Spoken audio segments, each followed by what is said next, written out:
क्या आप सभी तैयार हैं? आज लेकर आए हैं वैदिक काल से 50 प्रश्न। यदि किसी भी एग्जाम में आप एग्जाम देते हैं तो अगर इससे क्वेश्चन आ गया तो निश्चित तौर पर आप क्वेश्चन को बना सकते हैं। सभी क्वेश्चन को इस वीडियो में कवर करेंगे, तो लेट न करते हुए देखते हैं फर्स्ट क्वेश्चन। पहला क्वेश्चन है, ऋग्वेद में कुल कितने मंडल होते हैं? ऋग्वेद में कुल कितने मंडल होते हैं? तो याद रखिएगा 10 मंडल होते हैं। अगर कमेंट रहा तो 10 मंडल का नाम बता सकते हैं। आज देखते हैं फटाफट क्वेश्चन, मात्र 10 मिनट में 50 क्वेश्चन। दूसरा क्वेश्चन देखिए, सबसे प्राचीन वेद कौन सा है? सबसे प्राचीन वेद, प्राचीन का मतलब होता है पुराना। सबसे पुराना वेद कौन सा है? तो कौन सा वेद है? तो याद रखिएगा ऋग्वेद। सबसे पुराना वेद जो है ऋग्वेद हो जाएगा, ऑप्शन नंबर सी हो जाएगा। इसके बाद यजुर्वेद, सामवेद, अर्थवेद जो है, ये तीनों जो है लास्ट में, मतलब उसके बाद आया है। चलिए अगला क्वेश्चन देखिए, 3 नंबर क्वेश्चन, कि गायत्री मंत्र किस वेद में मिलता है? गायत्री मंत्र जो है वो किस वेद में मिलता है? तो याद रखिए किस वेद में मिलता है? तो ऋग्वेद में ही गायत्री मंत्र मिलता है। तो हम लोग देख चुके हैं 3 नंबर क्वेश्चन। देखिए यहाँ पर 4 नंबर क्वेश्चन, ये भी बहुत ही महत्वपूर्ण प्रश्न है कि आर्यों का मुख्य व्यवसाय क्या था? आर्य लोग जो थे उसका मुख्य व्यवसाय क्या था? क्या व्यापार था? बी नंबर ऑप्शन कृषि एवं पशुपालन, सी में उद्योग, शिकार। इसका राइट आंसर क्या हो जाएगा? कृषि एवं पशुपालन। क्या हो जाएगा? कृषि एवं पशुपालन जो है वो आर्यों का मुख्य क्या था? याद रखिए मुख्य व्यवसाय था। चलिए अगला क्वेश्चन देखिए, 5 नंबर क्वेश्चन, कि वैदिक काल में गाय को क्या माना जाता था? तो यार वैदिक काल की बात है, वैदिक काल में गाय को जो है क्या माना जाता था? तो याद रखिए धन। क्या माना जाता था? धन। क्या माना जाता था? धन माना जाता था। अगला क्वेश्चन है कि वैदिक वैदिक समाज की सबसे छोटी इकाई क्या थी? तो वैदिक समाज की सबसे छोटी इकाई जो थी वह क्या था? कुल। कुल कुल जो है वह वैदिक काल की सबसे छोटी इकाई था। अगला क्वेश्चन देखिए, यहाँ पर 5-6 नंबर क्वेश्चन देख चुके हैं, 7 नंबर से स्टार्ट करेंगे। 7 नंबर क्वेश्चन यहाँ रहा आपके सामने, कि सभा और समिति किस काल की संस्थाएं थी? यदि आप सही में वाकई तैयारी करना चाहते हैं तो हमारे साथ जुड़ जाइएगा फेसबुक से। फेसबुक को फॉलो कर लीजिए, क्योंकि हम सभी चैप्टर से 50 महत्वपूर्ण प्रश्न लेकर आते हैं। तो देरी ना करते हुए फॉलो कर लीजिए। और यहाँ स्टार्ट करते हैं 7 नंबर क्वेश्चन की सभा और समिति। देखिए यहाँ पर सभा और समिति किस संस्थाएं थी? सभा और समिति किस काल की संस्थाएं थी? तो सभा और समिति जो लगती थी वह किस काल की थी? तो याद रखिएगा वैदिक काल की थी। किस काल की? वैदिक काल की। जब भी क्वेश्चन आ जाए सभा समिति की बात तो ये वैदिक काल में था। अगला क्वेश्चन देखिए 8 नंबर की, पुरोहित का मुख्य कार्य क्या होता था? पुरोहित लोग जो होते उस समय पुरोहित होते थे, उसका मुख्य कार्य क्या होता था? तो क्या कार्य होता था? यज्ञ करना। क्या करना? यज्ञ करना। पुरोहित का मुख्य कार्य जो था वैदिक काल में वह क्या था? यज्ञ करना। क्या करना? यज्ञ करना। अगला क्वेश्चन 9 नंबर देखिएगा, कि सामवेद किससे संबंधित है? सामवेद जो है वह किससे संबंधित है? वह किससे संबंधित? याद रखिए संगीत से। किससे? संगीत से, जो गीत गाते हैं।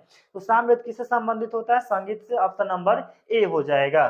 चलिए तो 9 क्वेश्चन देख लिए। देखिए मात्र 2 से 3 मिनट में हम लोग 9 क्वेश्चन देखे हैं। अगला 50 प्रश्न देखेंगे हम लोग मात्र 10 मिनट में। देखिए 10 नंबर क्वेश्चन है कि अर्थवेद किससे संबंधित है? तो अर्थवेद जो है वो किससे संबंधित है? तो याद रखिएगा चिकित्सा एवं तंत्र मंत्र से है। जादू टोना जो होता है वो किस वेद में था? तो यही अर्थवेद में था। यानी चिकित्सा और अर्थ, चिकित्सा एवं तंत्र मंत्र जो है वह किससे संबंधित है? तो अर्थवेद से। नेक्स्ट क्वेश्चन है 11 नंबर की, यजुर्वेद किससे संबंधित है? तो यजुर्वेद जो है वो किससे संबंधित है? याद रखिएगा यज्ञ से संबंधित है। किससे संबंधित है? यज्ञ से। Next question option number A हो जाएगा।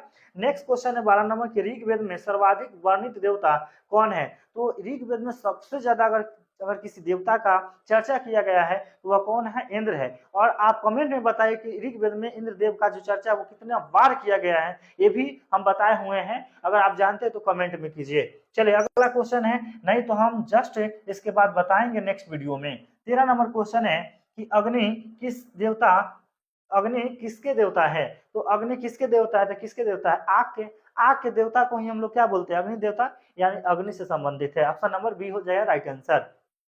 14 नंबर क्वेश्चन है कि वरुण किसके देवता माने जाते हैं? तो वरुण क्या होता है? जल जो है, पानी, जो जल के देवता जो है उन्हीं को हम लोग क्या बोलते हैं? वरुण। तो वरुण किसका देवता है? तो याद रखिएगा जल का। अगला क्वेश्चन है यहाँ पर, सोम क्या था? तो सोम क्या था? तो ये पवित्र पेय, जल पेय जो है पदार्थ उसको बोला जाता है सोम। क्या है? तो पवित्र पेय है। क्या है? पवित्र पेय। नेक्स्ट क्वेश्चन है, ऑप्शन नंबर हो जाएगा इसका ए। अगला क्वेश्चन देखिए यहाँ पर, ये रहा 16 नंबर क्वेश्चन, ये सभी इंपॉर्टेंट प्रश्न है, यदि आप एक बार देख लेते हैं, एक नज़र देख लेते हैं तो यह भी काफ़ी रहता है आपके लिए, ताकि एग्जाम में अगर बैठें तो क्वेश्चन या आप तैयारी कर रहे हैं तो जरूर आप 1 से 50 तक क्वेश्चन लगा कर देखिए कि 1 से 50 में आपको कितना नंबर आ रहा है।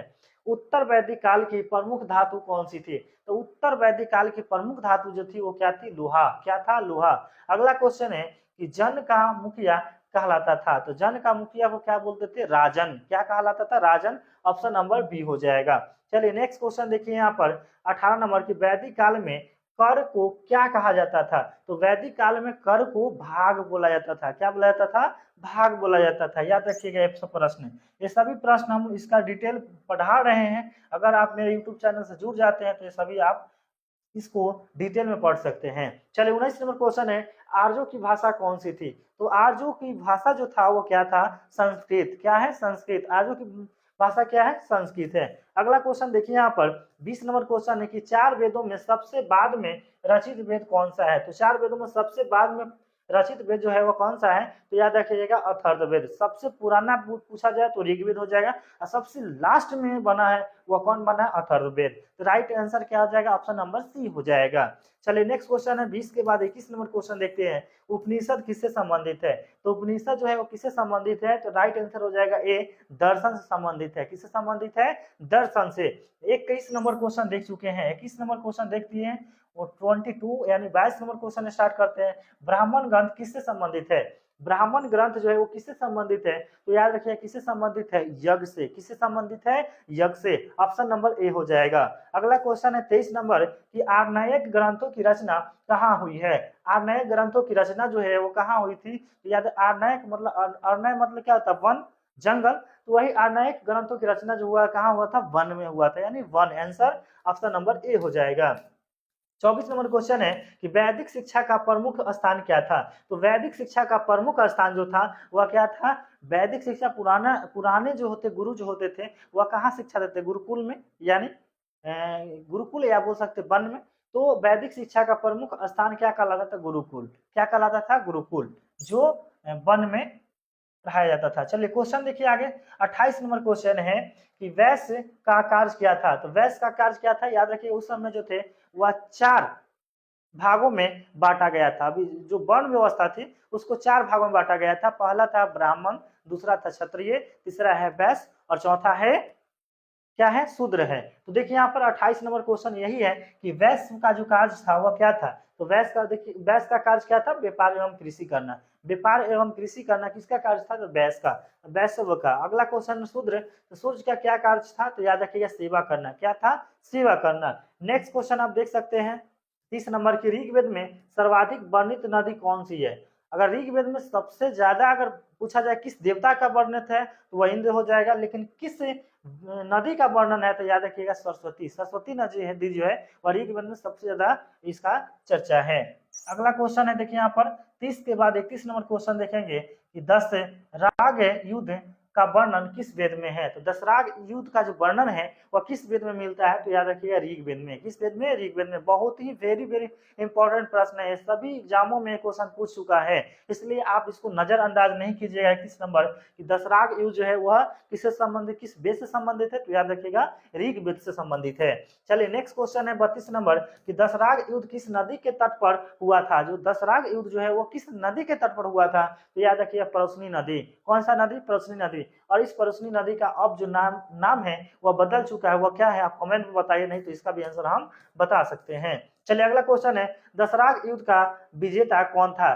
तो दशराग युद्ध जो हुआ था किन के बीच में हुआ था ये बता सकते हैं आप। और दशराग युद्ध में जो दो पक्ष थे, जो युद्ध हो रहा था उसमें सुदास जो थे वह क्या किए थे? विजय प्राप्त किए थे युद्ध में। चलिए तो राइट आंसर हो जाएगा ऑप्शन नंबर ए हो जाएगा। तो 33 नंबर क्वेश्चन देख चुके हैं। 34 नंबर क्वेश्चन देखते हैं। ये रहा क्वेश्चन 34 नंबर कि गविष्टि का अर्थ क्या है? तो गविष्टि का क्या अर्थ है? तो याद रखिए गायों की खोज। गविष्टि का मतलब क्या होता है? गायों की खोज करना, उसी को बोला जाता है गविष्टि। अगला क्वेश्चन है वैदिक काल में विनिमय का प्रमुख माध्यम क्या था? तो वैदिक काल में विनिमय का मुख्य जो कार्य जो था वस्तु वो क्या था? गाय था। क्या था? गाय। अगला क्वेश्चन है 36 नंबर के निष्क क्या था? तो निष्क क्या था? आभूषण, आभूषण को ही निष्क कहा जाता था। क्या कहा जाता था? निष्क। ये सभी आपको बातें जो है छोटे छोटे वो याद रखना चाहिए, क्योंकि जब तक आप इतनी छोटी छोटी बातों को गहराई से नहीं पढ़िएगा आप एग्जाम को क्वालिफाई नहीं कर सकते हैं। चाहे जो भी एग्जाम की तैयारी, प्रतियोगिता एग्जाम की तैयारी कर रहे हैं, अगर आप डीपली में नहीं पढ़ते हैं तो आप क्वेश्चन को सही से नहीं बना पाइएगा।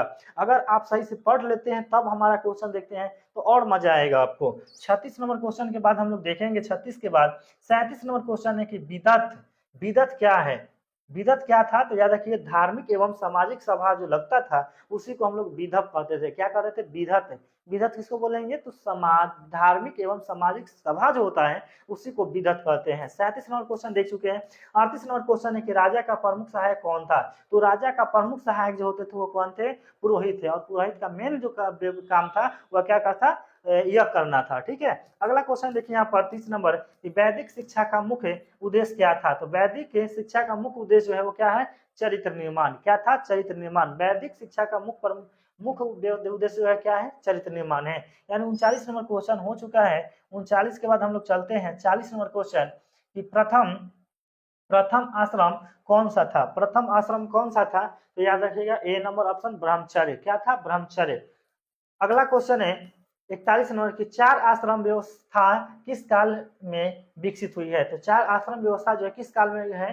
तो उत्तर वैदिक काल। वैदिक काल को भी 3 भागों में बांटा गया था, उसमें चार आश्रम की व्यवस्था जो है वह उत्तर वैदिक काल में वर्णित किया गया है। चलिए अगला क्वेश्चन है 42 नंबर की पुरुष सूक्त किससे संबंधित है? पुरुष सूक्त जो है वो किससे संबंधित है? तो वर्ण व्यवस्था से है। कौन सा? वर्ण व्यवस्था से है। तो 42 नंबर क्वेश्चन देख चुके हैं। देखिए आप टाइम देखते रहिएगा, 10 मिनट बोले हैं, 10 मिनट ही काफी है। अगला है 43 नंबर क्वेश्चन, गोमत किससे कहा जाता था? तो गोमत किसे कहा जाता था? तो याद है जिसके पास अधिक गाय हो, जिसके पास अधिक गाय हो उसी को क्या बोलते हैं? गोमत बोलते थे। 44 नंबर क्वेश्चन है कि वैदिक सभ्यता मुख्यतः किस क्षेत्र में विकसित हुई है? तो वैदिक सभ्यता जो मुख्यतः किस क्षेत्र में? तो सप्त सिंधु क्षेत्र में। कहा? सप्त सिंधु क्षेत्र में। ऑप्शन नंबर ए हो जाएगा। 45 नंबर क्वेश्चन है कि वैदिक काल कितने भागों में विभाजित था? तो वैदिक काल कितने भागों में विभाजित था? 2 भागों में। सॉरी हम पीछे बता दें 3 भागों में, 3 भाग नहीं था, 2 था। उत्तर और पूर्व वैदिक काल। चलिए अगला क्वेश्चन है 35 नंबर।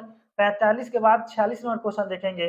46 नंबर क्वेश्चन रहा कि ऋग्वेद में कुल कितने सूक्त हैं? तो सबको याद होना चाहिए। अगर आप लुसेंट पढ़ते हैं तो लुसेंट का ये पहला चैप्टर का ही पहला प्रश्न है कि ऋग्वेद में कुल कितने सूक्त हैं? तो कितने हैं? 1028। कितना है? 1028। अगला क्वेश्चन है कि आस्तो अस्तो मां सदगमय मंत्र किस ग्रंथ में मिलता है? तो कौन सा है? तो बृहन्नारायण उपनिषद जो होता है उसमें मिलता है। तो 47 में क्वेश्चन देख चुके हैं। 48 में है तो उत्तर वैदिक काल में प्रमुख फसल कौन सी थी? तो उत्तर वैदिक काल में जो प्रमुख फसलें जो थी वह कौन था? धान। धान। क्या था? धान। तो 48 में क्वेश्चन देख चुके हैं। 50 नंबर तक हम लोग पहुंचने वाले हैं। इंतजार की घड़ी खत्म हुई और हम लोग पहुंच चुके हैं 48 के बाद 49, 49 यानी 50। ये रहा